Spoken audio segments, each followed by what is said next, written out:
Well, we talked about it after it happened. Pope Francis condemning gender theory in a declaration on Monday where he denounced attempts to deny sexual differences between men and women. White House Press Secretary Karine Jean-Pierre faced questions about Pope Francis's declaration, ultimately affirming President Biden's support for the transgender community by stating that the president will continue to advocate for the LGBTQ community, right?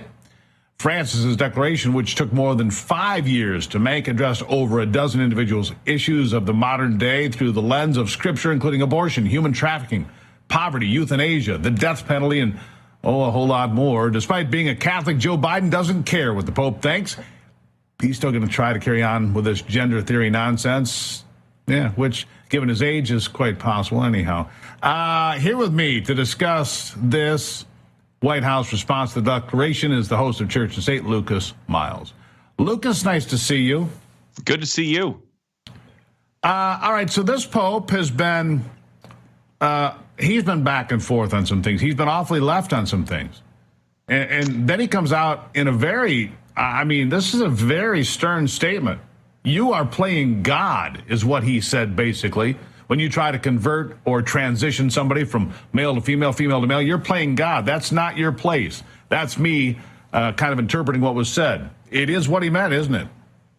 Absolutely. And look, this Pope, I told you in the break that, it's like watching a skateboarder going up and down this half pipe. You keep thinking he's going to flip over the side, and somehow he keeps it within bounds. And look, I'm honestly pleasantly surprised by this. I've been a fairly outspoken critic of the Pope in the past, but it's good to see him get it right. And I think that we need to call it out when he does. Yeah, we do need to call it out when he gets it right. So break down what he said for us. He came out on a lot of different things, but on transgenderism, he was strong. He was clear. He says the church does not support this. The White House can. That doesn't matter. Look, this is getting rejected all over the world now. The UK stopping the disfigurement of children under the knife, getting rid of these heavy chemical alterations of their hormones. These things are being banned in countries all over the world now. The United States will be along. We'll be along before too long. Trust me, because people see the damage being done to young people that's permanent. And now the Pope is on board with, he's on the right side of this thing. So tell us what the breakdown is. Yeah, this is on the heels of the Vatican coming out and saying that they're allowing some blessing of same-sex couples, which obviously got a lot of people riled up for good reason. But here on this trans issue, Francis has come out and basically said that, look, this is you're playing God if you start manipulating this, and we start, that we're deciding as humans what gender somebody is. And I think he's made it very clear and really set a precedence here that the Catholic Church is not going to bend on this issue. I'm pleasantly surprised by this. The interesting thing, though, as you mentioned, Biden is a Catholic who, from a Catholic standpoint, when the Pope issues a statement at this level, this should be adhered to as this is doctrine at this point. This is the new dogma. But we don't see that. We see immediately the White House pushing back against this as, again, the state trying to usurp power over the church and really control, what the verdict is going to be because they didn't get the answer that they were hoping for. But at least Catholics can now be further labeled as terrorists against the LGBTQ community, right? Or however they want to look at that, because that's what this administration's already done. Yeah. They're investigating Catholics as being, American domestic terrorists, which is ridiculous, but they'll just try to feed the narrative with this. So where do you think this goes? What does this mean? Because we've seen a number of churches in America, Protestant churches, that have put out the pride flag, that have put out the transgender flag in front of their congregations. What does this mean for the Catholic Church? Will any of the Catholic churches try to buck? I don't see it, but I'm asking you as a man with a better position to answer. It's interesting. Look, the Catholic Church, because of the nature of their doctrine about sort of the one true church, and again, I'm not Catholic myself in case, viewers don't know who I am, but I think that has been a unique a point that they have doctrinally that's allowed them to stay more cohesive, where other movements like the Methodists or the Presbyterian, these things have had multiple splits because they have not had that sort of one Catholic true church doctrine that goes along with that.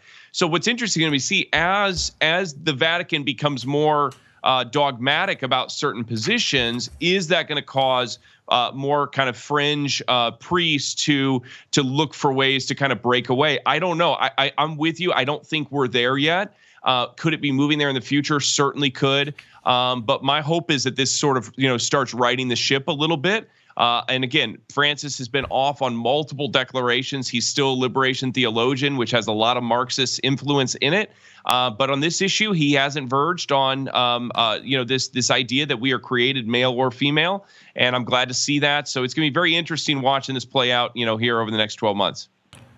Let me ask you about the other big part of this, to me anyhow, with everything that's being discussed in America right now. Abortion, obviously front and center with what has happened in the state of Arizona. It's been pushed to the forefront. Democrats are going to fly the abortion flag high wherever they can, because it's really all they've got. They have nothing to brag about in the economy. The border's wide open. We're not doing particularly well in a variety of areas. So abortion is what they're going to embrace. It's kind of a strange thing. But again, the Catholic Church comes out on abortion and says, no, we don't support this. How do you square yourself as a devout Catholic, as Joe Biden claims to be, and yet be at odds with the church on such important, as you put it, doctrine? Yeah, see, here's the interesting thing. Like, when it comes to other aspects of progressive Christianity, you can kind of claim your own denominational uniqueness. So within, we're a progressive Baptist church, we're a progressive Methodist church. And so they sort of are able to write their own doctrines. But when you're Catholic, you don't really have that opportunity. You can't say we're a progressive Catholic church, because ultimately you should be underneath the oversight or the authority of the Vatican and the Pope specifically, if in fact you are Catholic. And so I think that the Biden administration and other progressive Catholics have a much harder time dancing around these issues. They either have to decide that they're going to depart from the faith, which it appears on some of these issues they certainly have already, but they haven't been willing to say it verbally, or they need to get in line. I obviously don't expect them to get in line. I think they're going to try to ride this middle ground for as long as they can. Ultimately, I would like to see some of these, bishops and maybe the Pope himself come out and really more strongly rebuke, figures like Biden and call this for what it is. It would be nice, Lucas. I don't anticipate that either. I don't expect the Pope to. I don't either. But we can wish, right, Steve? Yeah, we can. Now, on occasion, you will have a bishop that stands up and goes, look, this is wrong. You should not take the sacrament. You should not be able to That's where the power do these I think things, right? That's where the power is more in America, is with the bishops. I don't see the Pope getting involved in U.S. politics to that level. But I think there is the possibility for bishops. We saw that with Pelosi already, where a bishop came out and spoke against her. I think that there's going to be other opportunities for that. And I think that this really statement from Francis only gives more power to bishops. And so I would encourage, bishops to take action on that. They have now the ammunition to do so. And we'll see if it plays in anywhere in the 24 election, because everything anymore, Lucas, is politics. Lucas Miles, thank you. Thank you.